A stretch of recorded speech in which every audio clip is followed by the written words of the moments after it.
ونستغفره ونؤمن به ونتوكل عليه ونعوذ بالله من شرور أنفسنا ومن سيئات أعمالنا من يهده الله فلا مضل له ومن يضلله فلا هادي له ونشهد أن لا إله إلا الله وحده لا شريك له ونشهد أن سيدنا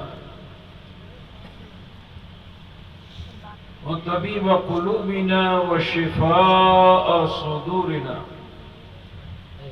محمدا المجتبى بالهدى ودين الحق يرسلا أما بعد فأعوذ بالله من الشيطان الرجيم بسم الله الرحمن الرحيم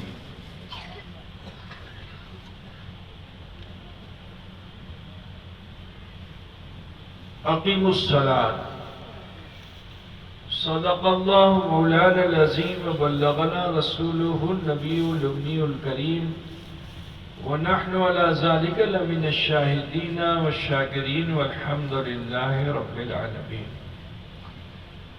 معزز علماء ملت اسلامیہ، شورائے اسلام نقیب جلسہ، بزم ذکر رسول میں شرکت فرمانے والے برادران اسلام، سماعت فرمانے والی خواتین اسلام، عزیز بچوں، نوجوان ساتھیوں، عقیدت و خلوص کے ساتھ آئیے اپنے مخصوص انداز میں بارگاہ رسالت معاب سید عالم نور مجسم جناب محمد رسول اللہ صلی اللہ تعالی علیہ وآلہ وسلم کی بارگاہ بیکس پناہ میں جھوم کر ہدیہ درود پاک پیش فرمانے. اللہم صلی. کافی دیر سے آپ تمامی خواتین حضرات علماء ملت اسلامیہ کی زبانی ان کے خطبات کو سماعت فرما رہے تھے اور اپنے قلوب و اذہان کو منور و مجلہ کر رہے تھے. وقت بھی کافی ہو چکا ہے، تو لہٰذا میں زیادہ دیر تو خطاب نہیں کروں گا، آپ کی دلچسپی پر منحصر ہوگا. ایک مرتبہ آپ سب سے معلوم بھی کر لوں کہ آپ حضرات سننا چاہتے ہیں کہ ہم گھر جانا چاہتے ہیں؟ کتنے لوگ نہیں سننا چاہتے؟ ہاتھ اٹھا کے بتاؤ نا.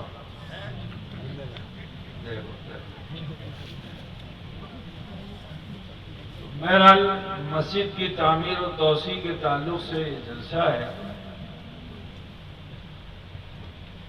دعا کرتا ہوں اللہ تعالیٰ آپ سب کی روزی میں برکت دے، اور یہ مسجد جس کی تعمیر و ترقی کے تعلق سے جلسہ ہوا ہے، اللہ اس کو پائے تکمیل تک پہنچا دے، اور مومنوں کے سجدوں سے صبح قیامت تک اسے مزین فرمائے. اللہ رب العزت ارشاد فرماتا ہے اقیم الصلاۃ، نماز کو قائم کرو. یہ آیت کریمہ جب نازل ہوئی تھی تو اس وقت بہت گنتی کے مسلمان تھے، 8 یا 9 افراد جو اسلام لائے تھے. اس وقت یہ آیت کریمہ نازل ہوئی تھی.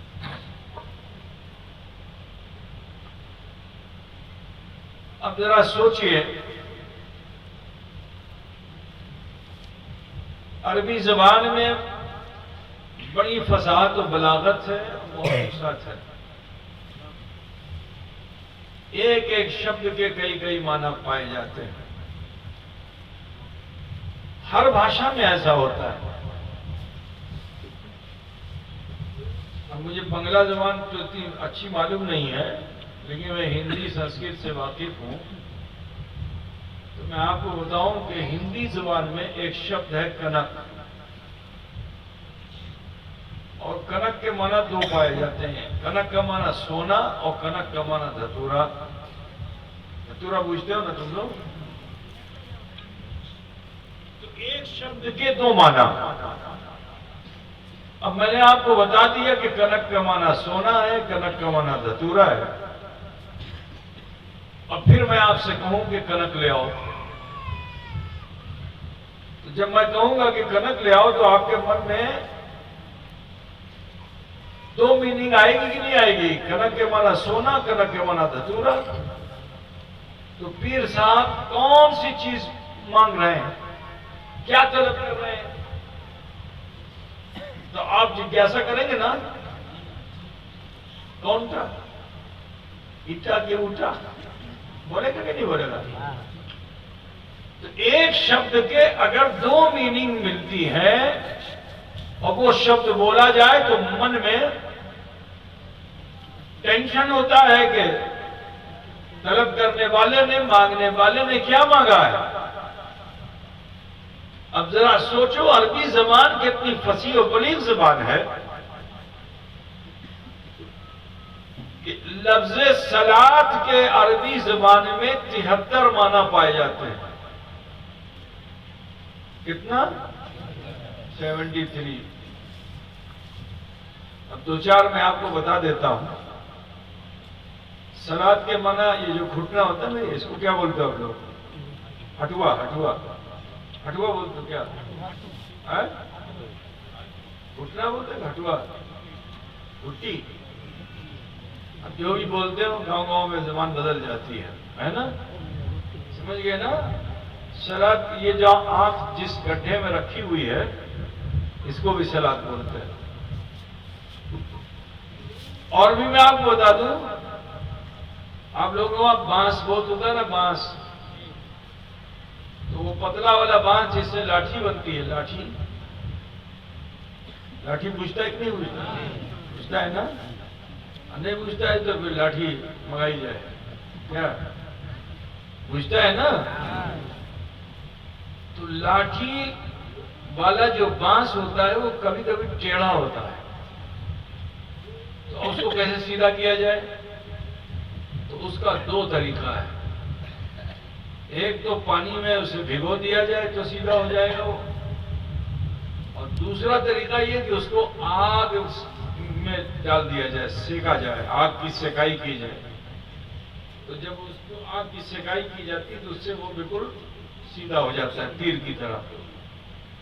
وہ تو بجھ رہے ہو کہ نہیں بجھ رہے ہو؟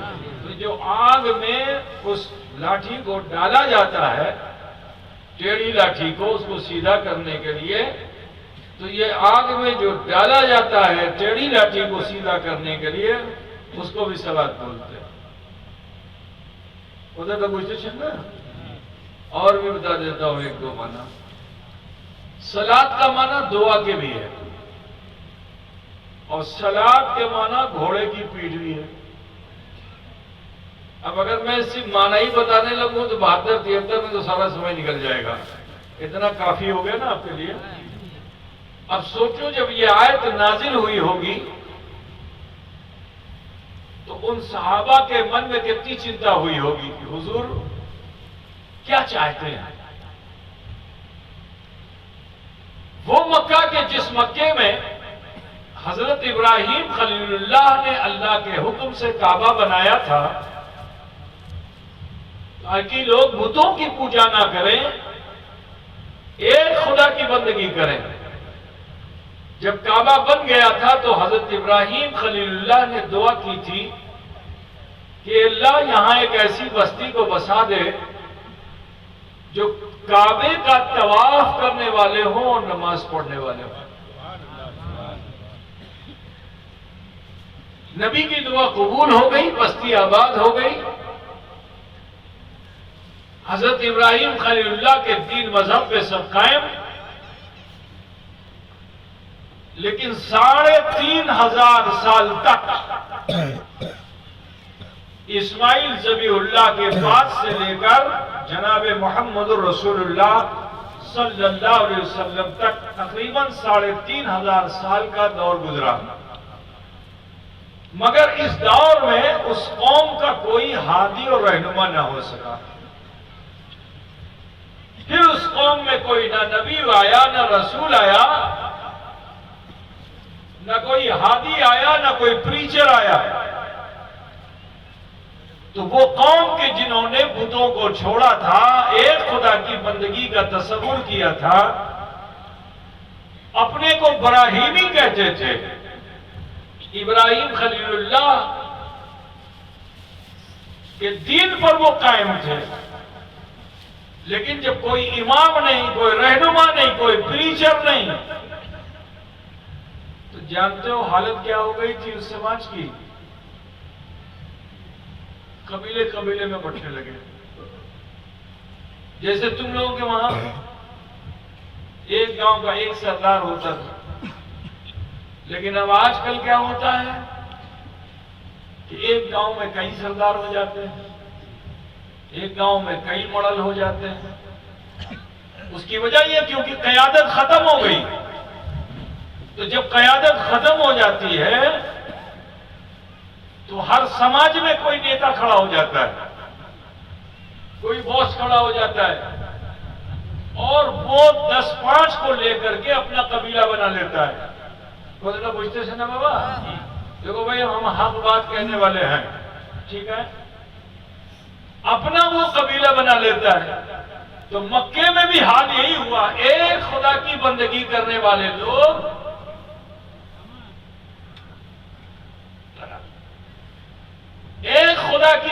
کرنے والے لوگ نبی مرسل حضرت ابراہیم خلیل اللہ کے امتی، لیکن جب اس میں کوئی 3-3.5 ہزار سال تک کوئی قائد نہیں ہوا، کوئی رہنما نہیں ہوا، کوئی پریچر نہیں ہوا، تو چھوٹے چھوٹے قبیلوں کے بڑے بڑے سردار ہونے لگے اور سب اپنی منمانی کرنے لگے. منمانی کیا کرنے لگے کہ ابراہیم خلیل اللہ نے بتوں سے ہٹا کر ایک خدا کی بندگی کے لیے کعبہ بنایا تھا. یہ ہے ابراہیم خلیل اللہ کا مذہب. لیکن ان کے امتیوں کا مذہب کیا ہو گیا؟ کعبہ نہیں چھوڑا، مگر کعبے میں ہر کسی نے اپنا اپنا ایک ایک بت لا کے کھڑا کر دیا. لات، منات، عزا، حبل، ایسے ایک دو نہیں، 350 باطل خداؤں کو لا کے کھڑا کر دیا.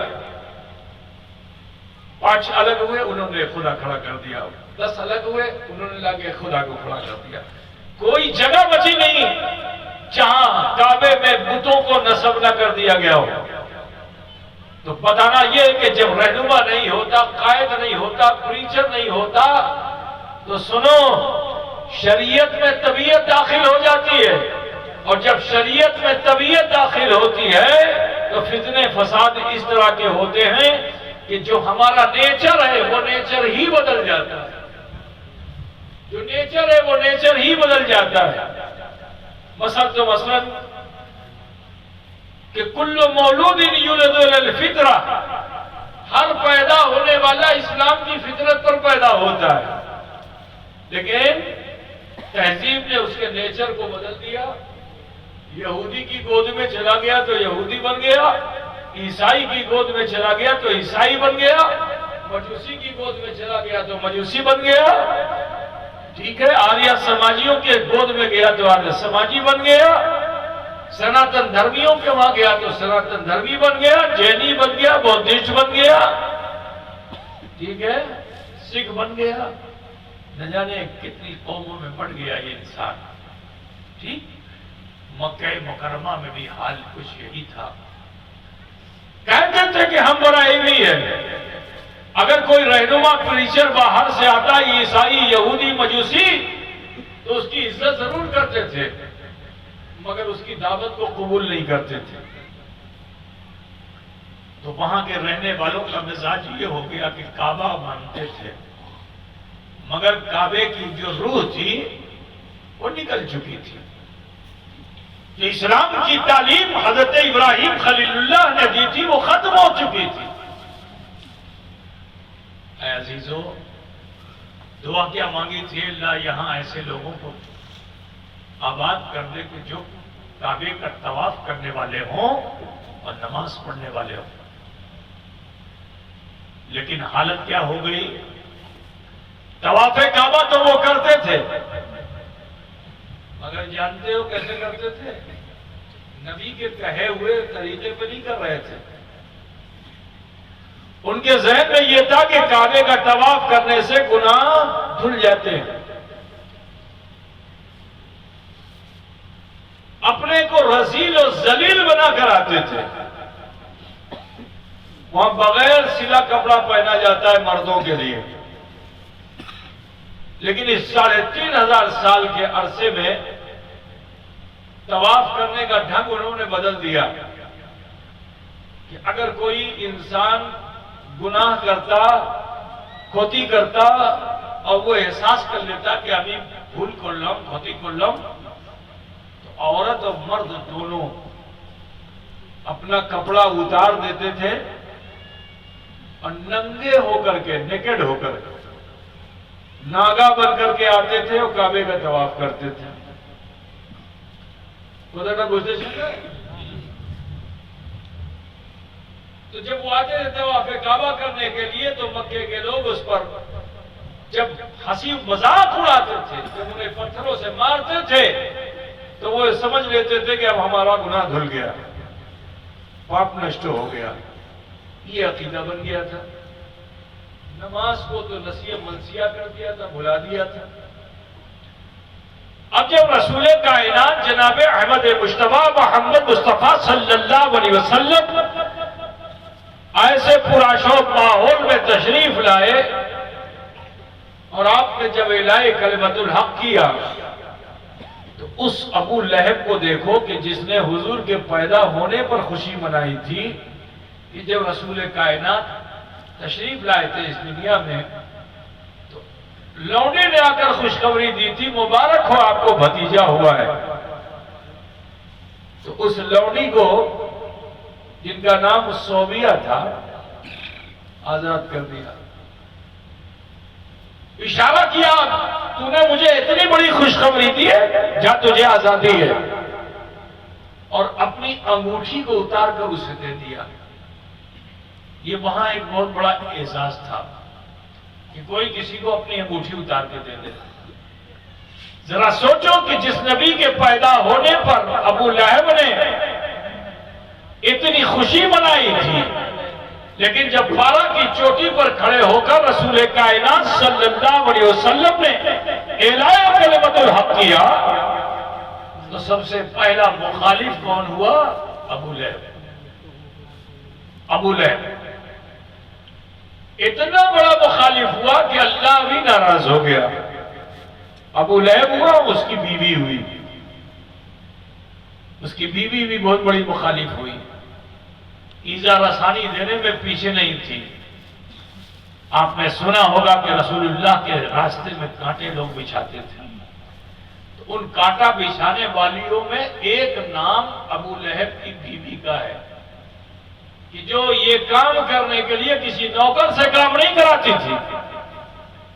وہ سمجھتی تھی کہ میں محمد عربی صلی اللہ علیہ وسلم کو دکھوں میں دیو تو ہم کو بہت اجر ملے گا، تو پہاڑ پہ جاتی تھی اور کانٹے دار جھاڑی کو کاٹ کر کے گٹھر بنا کر اسے لاتی تھی اور راستے میں دھولا میں کانٹا چھپا دیا کرتی تھی۔ یہ عمل اس کا تھا۔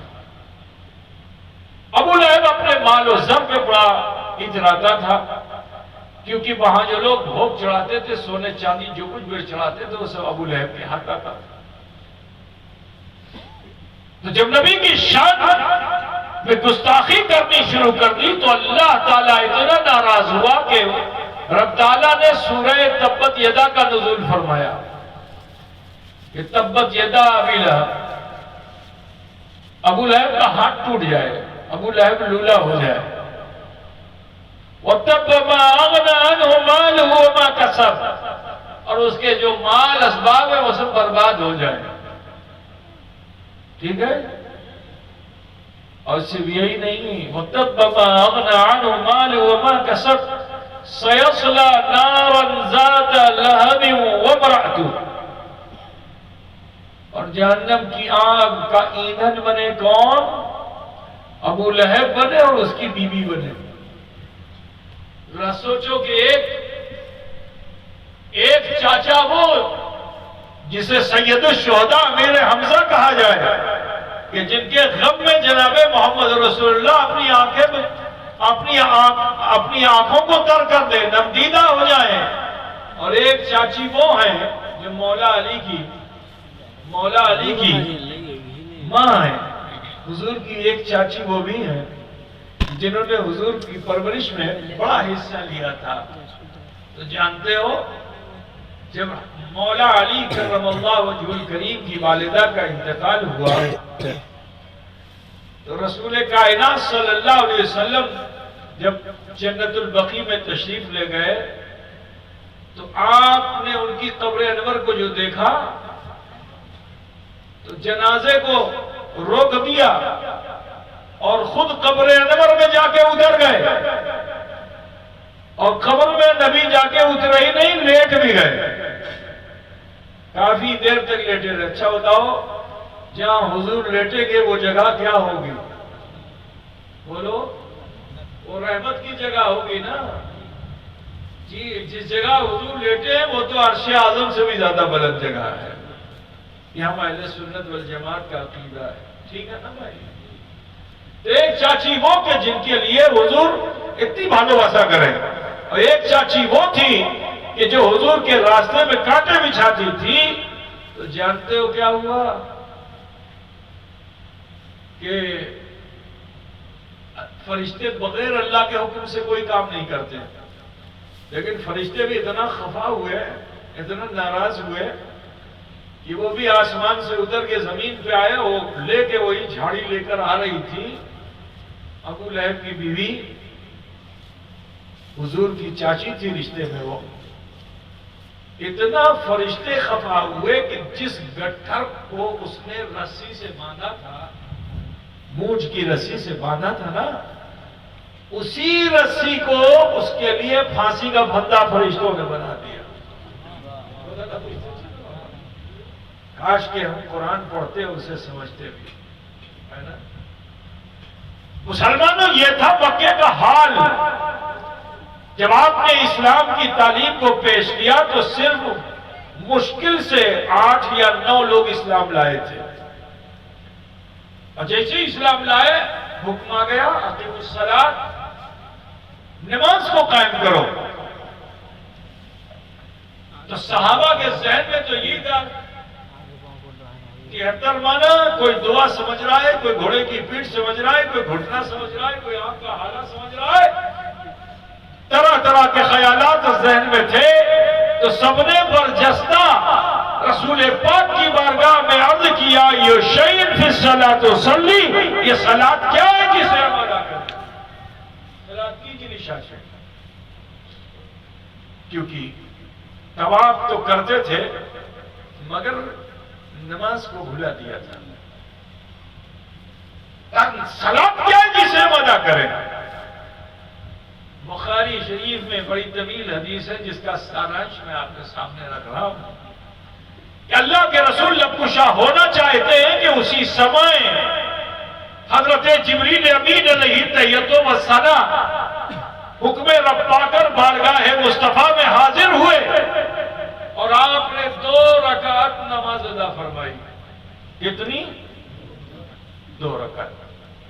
اور سنو اپنی صورت میں نہیں آئے تھے، انسان کی صورت میں آئے تھے، منشیہ کی صورت میں آئے تھے، جن کو حضور بھی دیکھ رہے تھے اور حضور کے وہ صحابہ بھی دیکھ رہے تھے. اب آپ کی مسجد کے امام صاحب تو بہت اچھے عالم بھی ہیں ماشاءاللہ، ہے نا. تو کسی کو نماز پڑھنی نہیں آتی ہے تو امام صاحب کیسے سکھائیں گے؟ کہیں گے اچھا دیکھو جیسے میں پڑھتا ہوں میری نقل کرنا، دیکھنا. کہ میں کیسے کھڑا ہوتا ہوں، میں کیسے رکوع کرتا ہوں، میں کیسے سجدہ کرتا ہوں۔ ایک صورت تو یہ ہوئی، یا اپنے کسی شاگرد کو جس کو یہ سکھا چکے ہیں اس سے کہیں گے بیٹا ذرا نماز پڑھو، تو اب اس نے جو ہے تکبیر تحریمہ کی ہاتھ باندھا، وہ دکھلائے، رکوع کیا، سجدہ کیا، پھر قیام کیا، پھر رکوع، پھر سجدہ، پھر قعدہ، پھر سلام۔ اور جس کو نماز نہیں آتی ہے اس سے کہہ رہے ہیں اسے دیکھو، اس کو دیکھو کہ یہ کیسے نماز پڑھتا ہے۔ تو جب صحابہ نے یہ عرض لگائی تھی یا رسول اللہ صلاۃ کیجئے نشا چھے، اسی سمے جبریل آ گئے اور انہوں نے 2 رکعت نماز ادا کی، جس کو نبی بھی دیکھ رہے ہیں اور سبھی دیکھ رہے ہیں، نبی بھی دیکھ رہے ہیں، سبھی بھی دیکھ رہے ہیں۔ تو میرے رسول کو چاہیے یہ تھا کہ جب نماز کا قرینہ صحابہ نے دیکھ لیا تھا تو میرے نبی کو فرما دینا چاہیے تھا کہ جیسے یہ پڑھتے ہیں ایسے پڑھو، جے مدن انہیں پڑھیں شیٹے مدن پڑھیں، یہی تو ہوتا ہے نا بھائی۔ لیکن سنو، میرے نبی نے صحابہ سے نہیں کہا جیسے یہ پڑھتے ویسے پڑھو، کیا فرمایا؟ صلو کما رأیتمونی اصلی، پڑھو ایسے کہ جیسے میں پڑھتا ہوں، پڑھو ایسے کہ جیسے میں پڑھتا ہوں۔ اچھا سنو، ایک بات اور بھی بتاؤں گا، نماز جو ہے یہ اللہ کے بھے میں پڑھی جاتی ہے نا، کیوں بھیا؟ اللہ کا بھے لے کے ہی تو پڑھتے ہو، کیا ہے سٹر پٹر جلدی جلدی الٹا سیدھا وضو کیا اور پڑھا اور بھاگے، جیسے جمعے میں کچھ نوجوان کرتے ہیں، ہے نا، 2 رکعت بھی پوری صحیح سے نہیں پڑھتے اور بھاگ جاتے ہیں۔ نماز خشیت کے ساتھ ہے، خشوع اور خضوع یہ بہت ضروری چیز ہے۔ اگر نماز میں خشوع خضوع نہیں تو نماز وہ تو جائے گی مگر اکمل نماز نہیں ہوگی، مکمل نماز نہیں ہوگی۔ بتانا پوچھتے ہیں اللہ کا بھے لے کر کے پڑھنا۔ اور نماز میں سب سے زیادہ بھے کہاں دکھائی دیتا ہے؟ وہ سجدے کی حالت میں دکھائی دیتا ہے۔ تو ہونا یہ چاہیے تھا کہ نماز کی ترکیب بدلی ہوئی ہو، نماز کی جو ترتیب ہے وہ بدلی ہو، آدمی جیسے ہی نماز میں آئے تو پہلے سجدہ کر لے۔ کافروں کے وہاں یہی ہوتا ہے نا، مورتی کے سامنے پہنچا تو سیدھا پہلے، سمجھ گئے نا؟ سب سے زیادہ بھائی کہاں ہے؟ وہ سجدے کی حالت میں، لہذا نماز میں سب سے پہلا رکن کیا ہونا چاہیے تھا؟ سجدہ۔ اس سے کم کی خشیت رکوع میں ہے، پھر اس سے کم کی خشیت قیام میں ہے، تو ترتیب کو بدل دینا چاہیے تھا۔ پہلے نماز میں سجدہ ہوتا، پھر رکوع ہوتا، پھر قیام ہوتا، پھر سلام ہوتا، پھر رخصت ہو جاتے۔ لیکن نماز میں پہلے قیام ہے، پھر رکوع ہے، پھر سجدہ ہے، پھر قعدہ ہے، پھر سلام ہے۔ وجہ کیا ہے؟ تو آؤ میں تمہیں بتانا چاہتا ہوں اور ان لوگوں کو لمحہ فکریہ دینا چاہتا ہوں کہ جو یہ کہتے ہیں کہ اگر خیال نبی نماز میں آ گیا تو نماز نہیں ہوگی، وہ پہلی نماز جو حضرت جبریل لے کر آئے تھے، ارے سنو، بندگی خدا کی کر رہے تھے مگر خیال احمد کا، بندگی حق کی کر رہے تھے مگر خیال احمد کا آ رہا تھا۔ اب آپ لوگ تو پتہ نہیں عربی پڑھے ہو کہ نہیں پڑھے ہو، لیکن میں آپ کو بتا دوں کہ عربی میں احمد میں جو اچھر ہے وہ ہر اچھر کی صورت کیا ہے وہ بتا دوں میں۔ احمد کے الف کی صورت ایسی ہے جیسے آپ نماز میں کھڑے ہوتے ہو، تھوڑا پوچھتے تھے نا بابا۔ اور احمد میں ہا کی صورت کیسی ہے؟ جیسے رکوع تم کرتے ہو ایسی شکل کا ہا ہوتا ہے۔ اور احمد میں میم کی صورت کیسی ہوتی ہے؟ جیسے تم سجدہ کرتے ہو۔ اور احمد میں دال کی صورت کیسی ہوتی ہے؟ جیسے تم بیٹھ جاتے ہو خادم میں، ٹھیک ہے نا؟ اب ذرا خیال کیجئے کہ حضرت جبریل آئے تھے، انہیں تو پہلے سجدہ کرنا چاہیے تھا، لیکن جب خیال احمد آیا تو پہلے آپ نے قیام کیا، پھر رکوع کیا، پھر سجدہ کیا،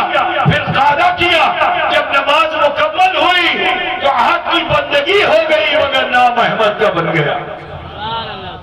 কথাটা বুঝতেছেন না বাবা? হ্যাঁ.